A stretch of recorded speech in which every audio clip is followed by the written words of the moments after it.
J'espère que vous êtes très bien réveillés. Monsieur Fridelanke, avant de continuer, Monsieur Fridelanke, ce n'est pas toi, ce n'est pas chez toi que les hommes doivent aller rendre les comptes. C'est à la police. Je lis partout, il faut qu'il t'appelle. Tu es la police. Pourquoi tu ne prends pas les gens, vous partez plutôt l'arrêter chez lui et vous l'amenez à la police? Parce que c'est ce qu'il faut faire. Il t'appelle, tu es qui? Tu es la justice. Tu es quoi? Tu es quoi? Depuis quand les coupables, les supposés même coupables, les présumés, tout ça, ils t'appellent que tu es qui? Quoi? Et c'est quoi que l'histoire touche le pays? Quelque chose touche tout le pays, toute la nation. Les gens pleurent. Ça dit que les gens pleurent en Bassa, en Béti, en Eto, en Ewoun, dans les Boulou. Mais je te vois, tu parles le truc là en Bassa, en Béti, en Eto, c'est un problème Eto. Mais je ne comprends pas qu'est-ce qui se passe. Quand tu fais ça en patois là, c'est pour faire quoi? C'est pour ramener ça au tribalisme. Le non-respect, la manipulation, la gabégie, l'état de non-droit, tu ramènes ça au tribalisme. Le trafic d'influence, le raquettage de l'État, l'éventration de la fortune publique, tu ramènes ça au tribalisme, Fridelanke. Donc tu es vraiment un vrai philosophe. Qu'est-ce qui se passe dans votre tête là au pays? Tu dis qu'il doit t'appeler. Tu es qui? Tu es la police, tu es le commissaire. Si on est dans un pays normal, par simple dénonciation, nous sommes là, serait déjà à la 11e province en train de s'expliquer. Tu ne vas pas m'énerver le matin, Fridelanke. Tu ne vas pas m'énerver le matin, mieux de toi. Après, quand on vous dit que vous faites les ngap, vous ne comprenez pas. Le gars est tout. Bon, écoutez, les dames, mesdames, mesdemoiselles, messieurs, aujourd'hui, on va se calmer et on va écouter encore Martinez. Ça va encore faire mal au ventre. Parce que la voix seule de Martinez est une torture. Donc, mettez le volume, partagez, faites tout ce que vous voulez. Si vous êtes au Cameroun, mettez les baffles. Parce que la voix seule, la voix de la Zozo, la seule voix de Martinez est une torture pour les responsables. Croyez-moi. Demain, viens toi-même, n'envoie pas les bandits. D'abord, m'envoie même les bandits. Faut les envoyer, hein. Faut envoyer qui tu veux. J'y serai. J'y serai. J'y serai. Va donner l'argent au magistrat. Qu'il fasse un mandat d'amener. Va leur donner l'argent. Va. C'est son travail. Tu vas payer les impôts dans ce pays. Et tu vas nous expliquer comment est-ce que tu as fait pour avoir autant d'argent. Tout est dehors. Tout est dehors. Oui. Tout est dehors. Tout est dehors. Tu as envoyé Madame Emeline Boko en prison. Pourquoi? Elle t'a fait quoi? Parce qu'elle dépend des intérêts de l'État. Les magistrats, même qui ont accepté d'envoyer cette femme en prison, sont malheureux. Vous envoyez une femme en prison sans preuve, mes frères. Vous aussi. À qui? Sans preuve, le président dit arrêtez-moi ça. Arrêtez-moi ces poursuites judiciaires. Eux ils disent non, on continue. Lui-même, il ne vient plus à l'audience, puisqu'il n'a pas de preuve. Il n'a pas de preuve. Il a quelle preuve? Maintenant, les preuves contre lui sont là. Les preuves sont là.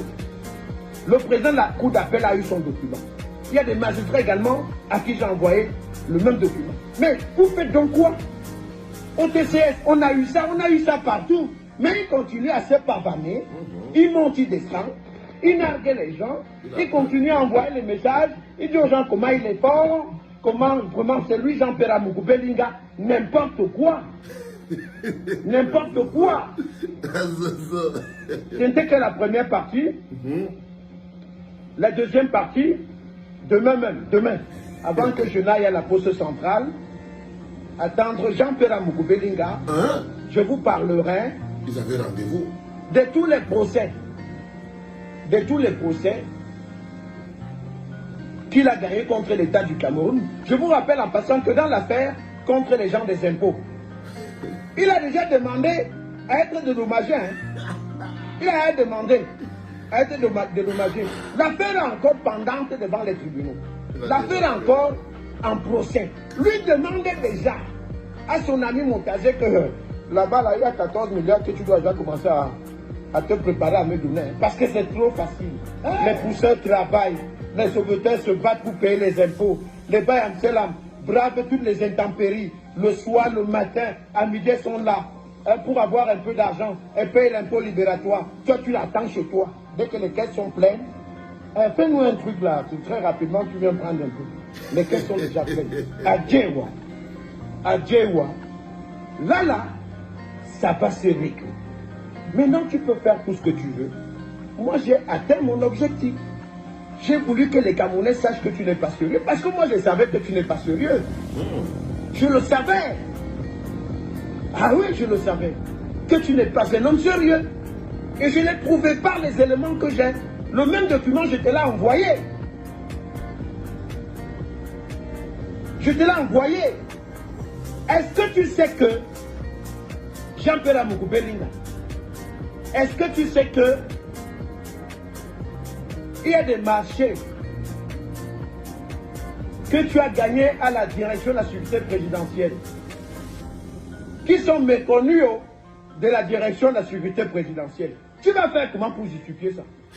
Tu vas faire comment? Parce que là-bas on dit que non, le marché, sinon on ne connaît pas ça. On dit qu'on ne connaît pas ça. On dit qu'on ne connaît pas ça. Il faut faire attention. Demain, je vous produirai également le document, hein, mes frères. Mon frère. Mes frères de la presse, vous qui soutenez Amougou Belinga. Je vous produirai un document signé de lui, Paul Montazé, qui demande qu'on prenne l'argent dans la ligne 94 pour payer les frais de stage du personnel d'Amougou Belinga. Ils étaient, je pense, 10. En France, 380 millions, un truc comme ça. J'ai ça. J'ai ça. Vous voyez? Regardez-moi les journaleux là. Hein? Vous n'avez rien. Vous vous mettez à genoux devant quelqu'un qui aurait dû être à votre place. Et vous, à sa place. Parce que c'est vous qui méritez d'être à sa place. Comprenez? N'importe quoi, Jean-Pierre Amougou Belinga. Zomlo, me bille coup. Si tu es un Zomlo, retrouvons-nous à la poste. On voit. Tu me regardes dans les yeux, je te regarde dans les yeux. On parle. On se parle en homme. Parce que c'est ça. Hein? C'est ça, il ne faut pas vous cacher derrière certaines choses pour faire croire aux gens que vous êtes puissants. Non. Quand tout ça est parti, vous restez vous-même. Et c'est là que vous devez montrer aux gens que vous êtes un homme. Ça, c'est Martinez. Je vous dis que sa voix seule sa voix est une torture. Donc les gens, il y a des gens qui, s'il y a des gens qui espéraient avoir éteint sa voix, seule sa voix est déjà une torture. Il n'arrive pas à dormir. La question qu'on voulait vous poser ce matin, les enfants, c'est qu'est-ce que Amougou Belinga fait encore chez lui? Pourquoi Amougou Belinga n'est pas encore au moins devant le procureur? Pourquoi Amougou Belinga n'est pas encore au moins devant le procureur? Loin de l'arrogance, soyons froids. Moi j'ai la réponse, hein. Je vais vous la donner. Je vous pose la question à vous. Pourquoi jusqu'à présent Amougou n'est pas chez le procureur? Parce que le procureur est persuadé que Amougou travaille pour Pomba. Et le procureur dit que s'il ne veut pas avoir les problèmes avec Pomba, il doit laisser Amougou tranquille. Parce que c'est au nom du chef de l'État. Parce que pour eux là, c'est pour Pomba que Amougou a nettoyé toutes les caisses de l'État. Si Amougou a tous les ennemis qu'il a eu là, c'est à cause, c'est parce qu'il est dans l'exercice de sa défense de Pomba. Le seul et unique responsable. Le seul et unique responsable coupable. Le matin, c'est sérieux. Le seul et unique responsable est le coupable. Pomba. Parce qu'aujourd'hui, si aujourd'hui, le ministre de la Justice, si aujourd'hui, le procureur de la République, qu'est-ce qui peut expliquer qu'on est en train de parler, c'est comme si toute la machine judiciaire se moquait du corps de Macky. Il se moquait des pleurs des Camerounais. Quand on vous dit qu'il faut faire très attention. Des gens qui ont appris à vivre dans l'impunité et qui travaillent dans un cycle d'impunité vivent dans l'arrogance. Une arrestation, si on mettait la main, si on prend maintenant le Zomlor à Mougou, si on le prend maintenant, on l'amène pour besoin d'enquête, cette histoire va avancer. L'une des choses qui peut faire qu'on avance, on fait un pas vers le faux, vers la vérité. L'une des choses qui peut faire qu'on fasse un pas vers la vérité, c'est qu'on l'arrête. On ne va pas passer tout le temps à dire arrêtez, arrêtez-le, arrêtez-le, et on ne l'arrête pas. Et on ne l'arrête pas. Et on ne l'arrête pas. Parce qu'il n'y a qu'une fois qu'il sera mis aux arrêts, sommé de s'expliquer devant le procureur et tout ça là, qu'on va commencer à démêler le vrai du faux. Mais il faut qu'on commence quelque part.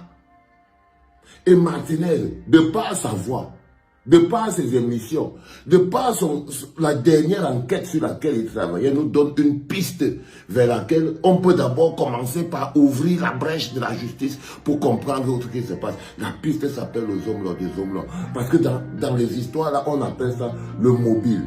Qui a un mobile? Ça se voit quand tu écoutes Martinez, tu sens et tu sais que le bonhomme a un mobile. Ok? Donc il doit maintenant nous donner un alibi. Quand on entend que si quelqu'un disparaît aujourd'hui, on dit qu'il avait d'abord les preuves avec qui gagnait à sa disparition et tout. Il a quand même quelqu'un avec qui il était face à face. Il avait rendez-vous aujourd'hui, le jour là. Ça c'est un jour avant.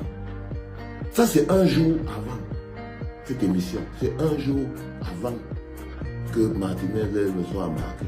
Un jour avant. Donc on estime donc, si je vous suis bien, ça veut dire donc... Il a dit aux hommes là qu'on a rendez-vous à la poste. Les hommes n'est pas parti à la poste, les hommes sont partis plutôt le prendre par derrière. Mais même ça, alors si les hommes devaient pas être chez lui, pour le respect de la justice, pour le respect de l'état de droit, pour le respect seulement du fait qu'on est des Camerounais et que le monde nous regarde, il devait déjà avoir été interpellé au moins 2 fois, arrêté et auditionné. Et ça devait être connu du public. Connu du public. Les enfants. La question qu'on se pose, pourquoi il n'est pas jusqu'à présent devant le procureur pour répondre de ses actes? La réponse est simple. Le procureur ne veut pas avoir de problème avec l'organisme. Amougou est le patron des magistrats. La seule personne qui peut l'arrêter là, c'est Pomba. Et pour que Pomba l'arrête, il faut que nous on aille arrêter Pomba. Il faut donc aller mettre la main au collet à Pomba. C'est de ça qu'il s'agit. C'est de ça qu'il s'agit. Essayez de rejoindre l'appel de Yaoundé de Chantal Tulé. Il y a un autre appel qui est organisé à Paris. J'ai vu sur Internet. Pour se mobiliser devant l'ambassade. C'est aussi un appel. Il faut pouvoir s'organiser pour ça. C'est ce mois de janvier. La terre est sale. Oui, elle est vraiment sale, la terre.